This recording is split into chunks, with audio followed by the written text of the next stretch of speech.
Convicted of terrorizing the country with bombs is reaching out to tell his story. Ted Kaczynski, known as the Unabomber, apparently sent a handwritten letter to at least one journalist. In it, he says he wants to speak about his mental health. His attacks killed 3 people and injured 24 others. Kaczynski was captured in 1996.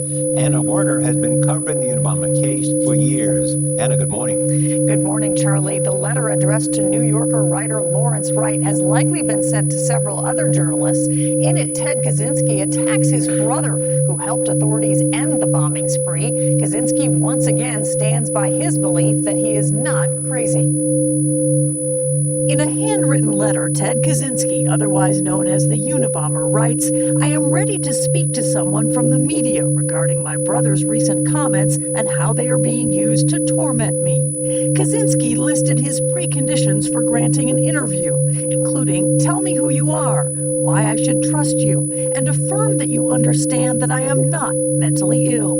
The FBI says an American Airlines 727 with 80 persons aboard landed safely today at Washington's Dulles International Airport after a small bomb exploded in a mail pouch in the cargo hold. For nearly 2 decades, Kaczynski sent bombs through the mail, killing 3 people and injuring 24 more.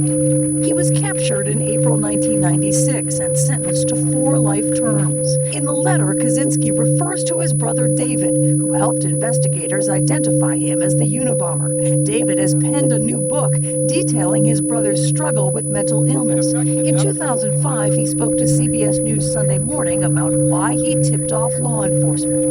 Clearly, he had to be stopped, and I don't think there was any other way to stop him. I sometimes think, maybe earlier in his life, he was my older brother. Maybe if I had recognized how seriously disturbed he was, I could have been more helpful to him. Kaczynski has reached out from behind bars through handwritten letters before. Psychologist Dr. Stephen Diamond has studied Kaczynski's case. It may very well be some kind of a repetition of his trying to be heard and gain some recognition.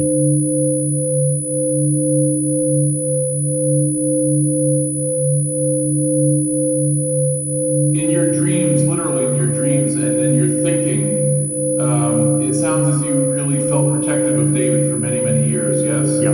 Do you think at some point that he ever began to feel protective of you? Do you think that as he moved into adulthood, especially after you had cut off communication, do you think that he ever began to feel protective of you? No. You don't? In what ways, if any, do you think he was jealous of you? He's probably jealous of the fact that I got more attention from our parents. He was jealous of the fact that simply that I was dominant in our relationship. Jealous of the fact that I was smarter than he was. I could do most things better than he could. Athletics are one exception. In what ways, if any, were you jealous of Dave?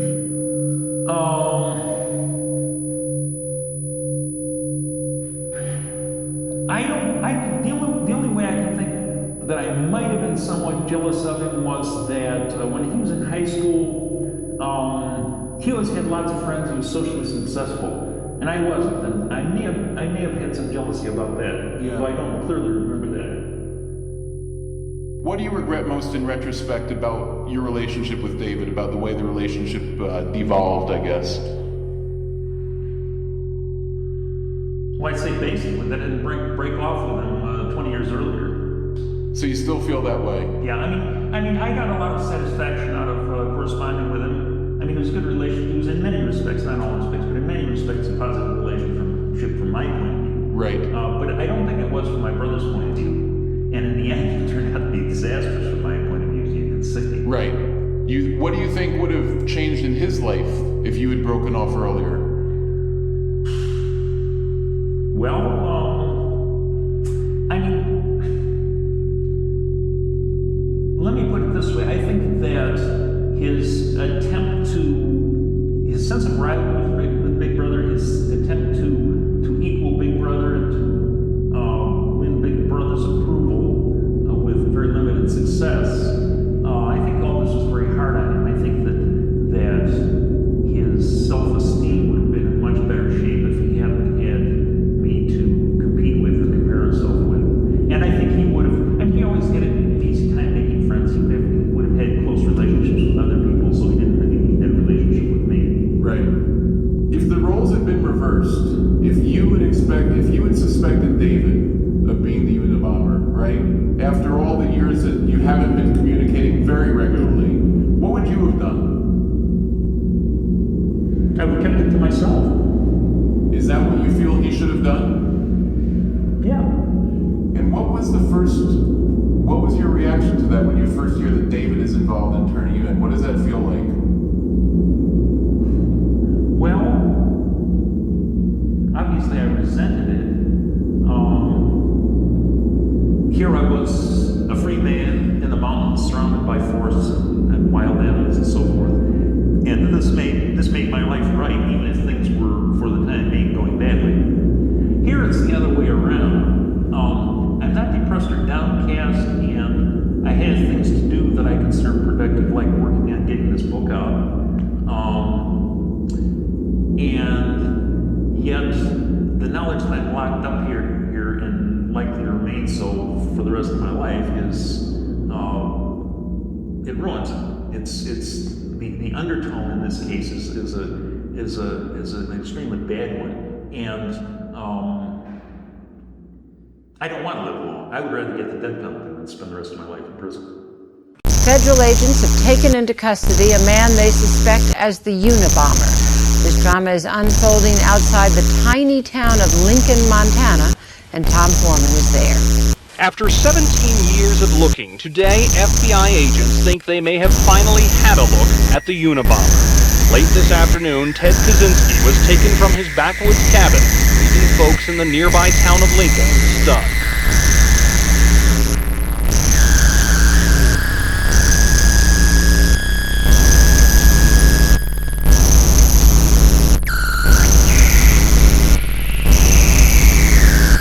Locals say Kaczynski has lived here for about 18 years in his cabin down a dirt road. Today, the FBI sealed the area off as they searched his property. Those who have gone to his place say it has no indoor plumbing, no electricity, that he grew his own vegetables, and had scores of books. Gene Udarian went there as a census taker and found a pleasant but reserved man. Reclusive, hermit type, you know. He didn't go out of his way to make friends or anything like that, you know. He wasn't what you would call a social person. Reclusive, hermit type, you know. He didn't go out of his way to make friends or anything like that, you know. He wasn't what you would call a social person. Reclusive, hermit type, you know.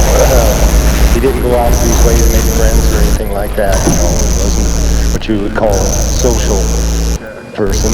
He didn't go out of his way to make friends or anything like that, you know. He didn't go out of his way to make friends or anything like that, you know. He wasn't. He didn't go out of his way to make friends or anything like that, you know. He wasn't what you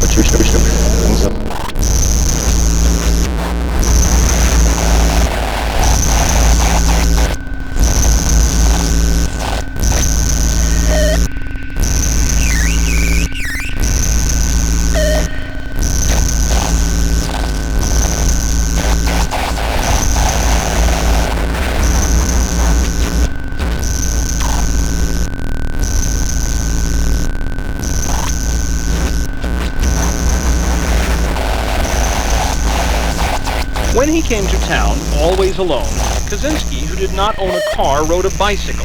One of his favorite stops, the library. There, people say, he told them he was a Vietnam veteran living on a pension. Former librarian Beverly Coleman says he often wore army green or camouflage clothing, had unusual taste. You know, I mean, he didn't read like the normal junk the rest of us read. Because what he wanted was so off the wall, and a lot of stuff he wanted was out of print for years. You know, he's very, very well read man, very educated man.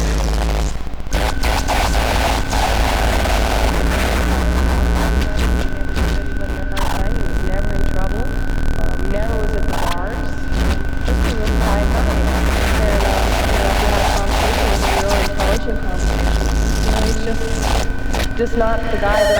think would be the Unabomber. He was just a real quiet guy. He came to town, he never bothered anybody, he never gave anybody a hard time, he was never in trouble, never was at the bars, just a real quiet guy. And, if you had a conversation, it was a real intelligent conversation with him. He's just not the guy that I would think would be the Unabomber. He was just a real quiet guy. He came to town, he never bothered anybody, he never gave anybody a hard time, he was never in trouble, never was at the bars, just a real quiet guy. And, if you had a conversation, it was a real intelligent conversation with him. He's just not the guy that I would think would be the Unabomber. He was just a real quiet guy. He came to town, he never bothered anybody, he never gave anybody a hard time, he was never in trouble, never was at the bars, just a real quiet guy. And, if you had a conversation, it was a real intelligent conversation with him. He's just not the guy that I would think would be the Unabomber.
meld in the next 5 minutes. I just wanted to do a brief nod to my, I call Ted Kaczynski, the Unabomber, my hero. The guy, he did have it figured out what's wrong with this planet, although a little problem with his methods of addressing it. Ted Kaczynski, the Unabomber, asked these 4 questions. Question number 1. Is it possible to read the words of someone like Theodore Kaczynski and be convinced by the case he makes, meaning the only way to save this planet, the only way, is to bring down global industrial civilization, nothing short of the total eradication of global industrial civilization off the face of this planet will save this planet, even as you reject what he did with the knowledge, meaning sending pipe bombs to planet eaters. The answer to that question is yes. You can be convinced of his case that we need to bring this whole system down if we want to save ourselves and the rest of this planet, without agreeing with him that the way to bring down industrial civilization is to blow up planet eaters with pipe bombs. So that's a no-brainer. The answer to question number 1 is yes. Question number 2. Is it possible to look at human cultural evolution as a series of progress traps? Just saying that every time we come up with one of these technological schemes to help the human race, it ends up biting us in the ass and makes a worse problem than the one we started with. That is an oversimplified definition of progress traps. So, is it possible to look at human cultural evolution as a series of progress traps, the latest of which you are caught in like a fly on a sundew with no means of escape? Again, the answer to that question is yes. It is possible. Question number 3. Is it possible to observe the unfolding human attack on nature with horror, be determined to do whatever you can to stop it, and at the same time know that much of it cannot be stopped whatever you do? Jesus, it does not matter. There is nothing that you or I or anyone else on this planet can do to bring down the global industrial civilization, other than tuning and dropping out of it as much as possible.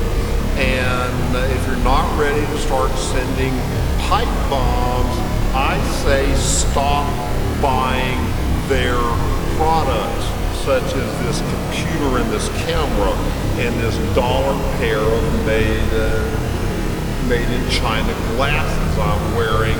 And this brings us up to the 4th and final question here. is it possible to see the future as dark and darkening further, to reject false hope and desperate pseudo-optimism without collapsing into despair? The answer to that question for anyone who wants to face up with the reality of the future of this planet, meaning our species and every species we share this planet with, to understand on a cellular level the hell that we are heading into, not some point in the future is now. The absolute hopelessness of the situation on this planet. There is no other option than despair, depression, hopelessness, rage, grief. And this is why Ham on Littletail is what? A doomsday prophet, an environmental alarmist, the chronicler of the downfall of global industrial civilization, the sooner the better, and to top it off, a depressed collapsitarian. Ted Kaczynski, sitting in his jail cell out there in Colorado, he is a depressed collapsitarian who knows what's going on this planet. This dumb hippie on a rock, melting his brain, understands that Ted Kaczynski called it right, is a depressed collapsitarian. And if you want to be a depressed collapsitarian, pull your head out of your ass, dude. Open your eyes and look around this planet.